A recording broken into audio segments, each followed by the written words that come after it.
Hello everyone welcome to school plus.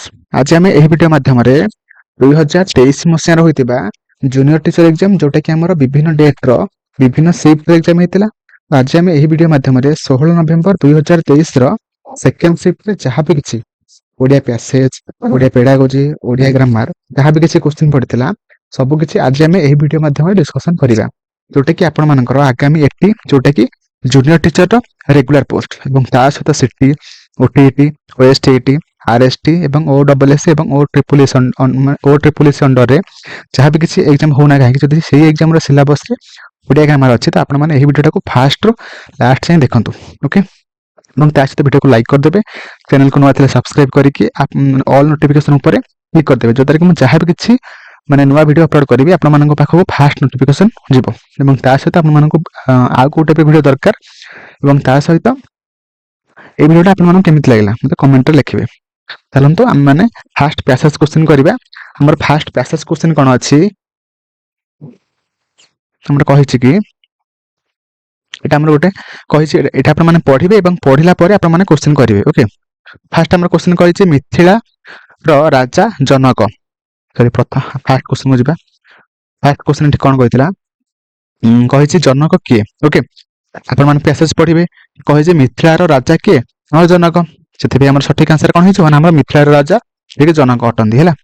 तो परवर्ती हम क्वेश्चन बुझिबा सेकंड क्वेश्चन। तो एठी कहि छि मिथिलार राजा जनक एही वाक्य रे केतोटी क्रियापद अछि मते कहंतु इटा एक वाक्य तो एही वाक्य रे केतेटा क्रियापद अछि। तो ऑप्शन अछि गोटिए तीनोटी नाही दुईटी।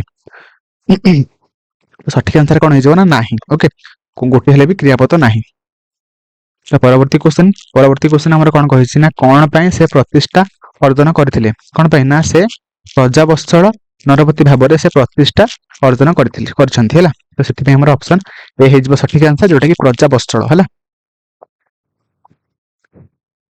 तो परवर्ती क्वेश्चन कहि छि सौध शब्दर अर्थ कोन देखो। तो एठी अछि हमर सौध शब्द प्राचीन संस्कृतिर आदर्श सौध तोली जाइछंती माने सौध माने गोटे प्रसाद हैला। प्रसाद से तोली की जाइछंती हैला। तो ऑप्शन अछि प्राचीरी परिष्कार मंदिर प्रसाद। सठिक आंसर कोन हिजो ना हमर प्रसाद ऑप्शन डी ओके। तो परवर्ती क्वेश्चन कहि छि अमृतर विपरीत शब्द कोन हबो। अमृतर विपरीत शब्द कोन हबो ना हमर ऑप्शन अछि विष माने सब माने स गुडा चेंज हेक अछि हैला। तो सठिक आंसर कोन हबो ना हमर मुद्रिस हैला ऑप्शन बी। तो एटा पदर क्वेश्चन आछि एठी पचार आपण मानकु कि हिया शब्दर अर्थ कोन।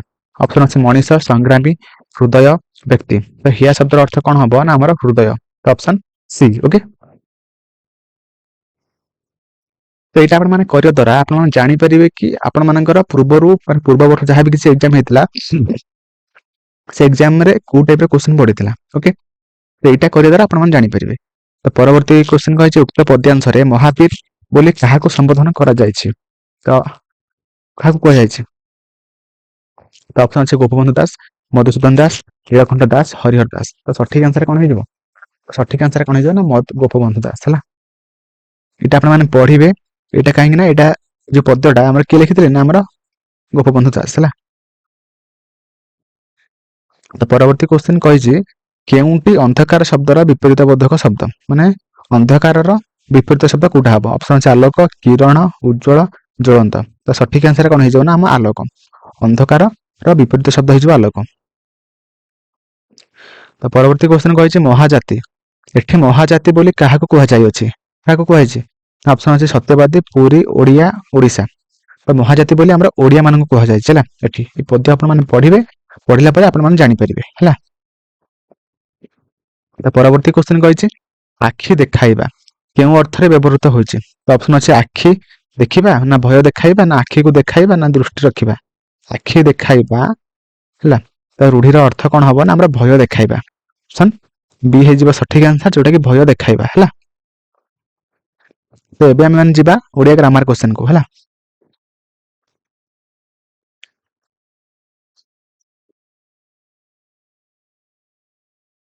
तो प्रथम क्वेश्चन कहि छि गण शब्दटी केउ प्रकारर विशेष चिन्हट कर।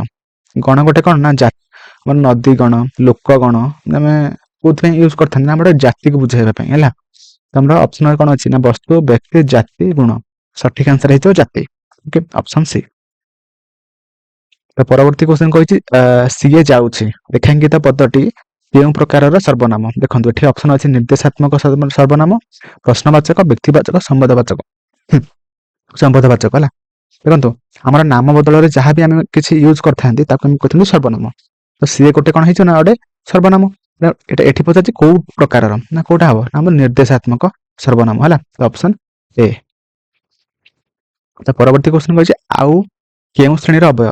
ଏ ଆଉଟା ଗୋଟେ କେଉଁ ପ୍ରକାରର ଅବୟବ ଅଟେ? ଅପସନ ଅଛି ବିଭକ୍ତି ସୂଚକ, ହେତୁବାଚକ, ବିଯୋଜକ, ସଂଯୋଜକ। ଅପସନ ଡି ହେଇଯିବ ଯୋଉଟା କି ସଂଯୋଜକ ହେଲା। ଆଉ ମାନେ କଣ ନା ଗୋଟେ ସଂଯୋଗ କରୁଛି ହେଲା। ସଭାରେ ହାଣ୍ଡି ଭାଙ୍ଗିବା ପ୍ରସଙ୍ଗଟିର ଅର୍ଥ ଚିହ୍ନାଅ। ତା ଅର୍ଥ କଣ ହବ ନା ଆମର ଗୁପ୍ତ କଥା ପ୍ରଘଟ କରିବା। ଅପସନ ସି ହେଇଯିବ ସଠିକ ଆନ୍ସର। ଓକେ। ତ ପରବର୍ତ୍ତୀ କ୍ୱେଶ୍ଚନ କହିଛି ପର୍ଯ୍ୟାୟ ଶବ୍ଦଟିରେ ବ୍ୟବହୃତ ଉପସର୍ଗଟି ଚିହ୍ନାଅ।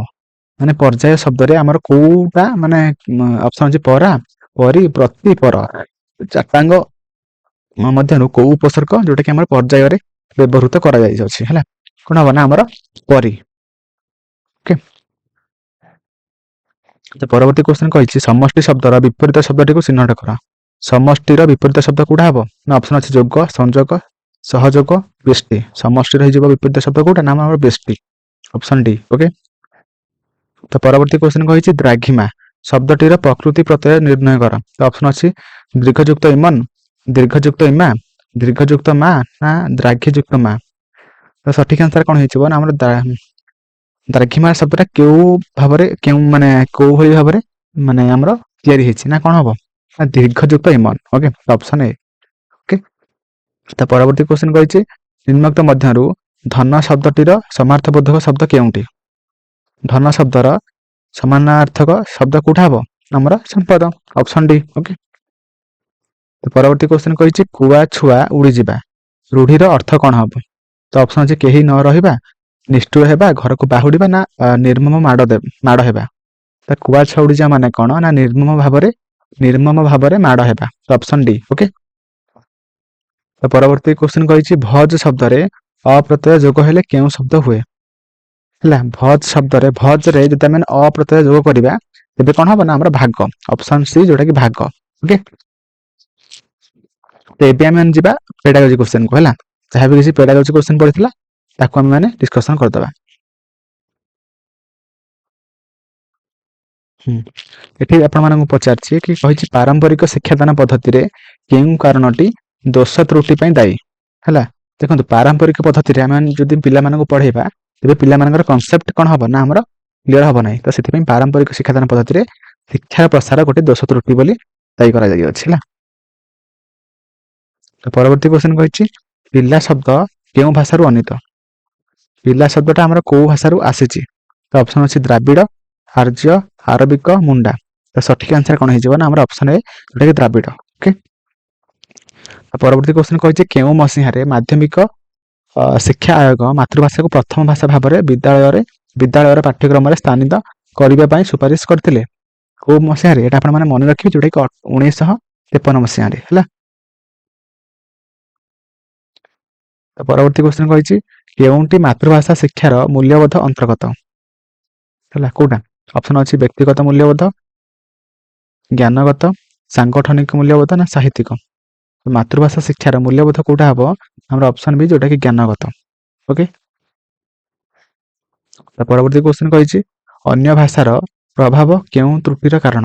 ଅନ୍ୟ ଭାଷାରେ ଯଦି ଆମେ ମାନେ ଯେତେବେଳେ ଆମେ ମାନେ କହିଥାନ୍ତି ସେତେବେଳେ ଆମର କଣ ପ୍ରୋବ୍ଲେମ କୋଉଟା ଆସିଥାଏ? ଅପସନ ଅଛି ଲେଖିବା, ବୁଝିବା, ଶୁଣିବା ନା ଉଚ୍ଚାରଣ କରିବା। ଅନ୍ୟ ଭାଷାକୁ ଆମେ ମାନେ ଭଲ ଭାବରେ ଉଚ୍ଚାରଣ କରିପାରିବା ନାହିଁ। ଓକେ। ତ ଏଇଟା ହଉଛି ଆମର ଫାଷ୍ଟ ତ୍ରୁଟି ଆସିଥାଏ।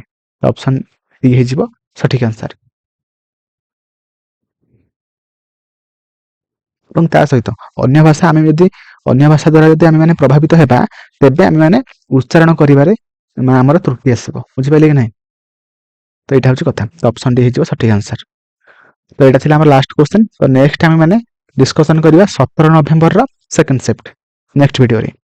ତ ଆପଣମାନେ ଭିଡିଓଟାକୁ ଫାଷ୍ଟରୁ ଲାଷ୍ଟ ଯାଏଁ ଦେଖିଥିବାରୁ ଧନ୍ୟବାଦ। Thank you. ଜୟ ଜଗନ୍ନାଥ।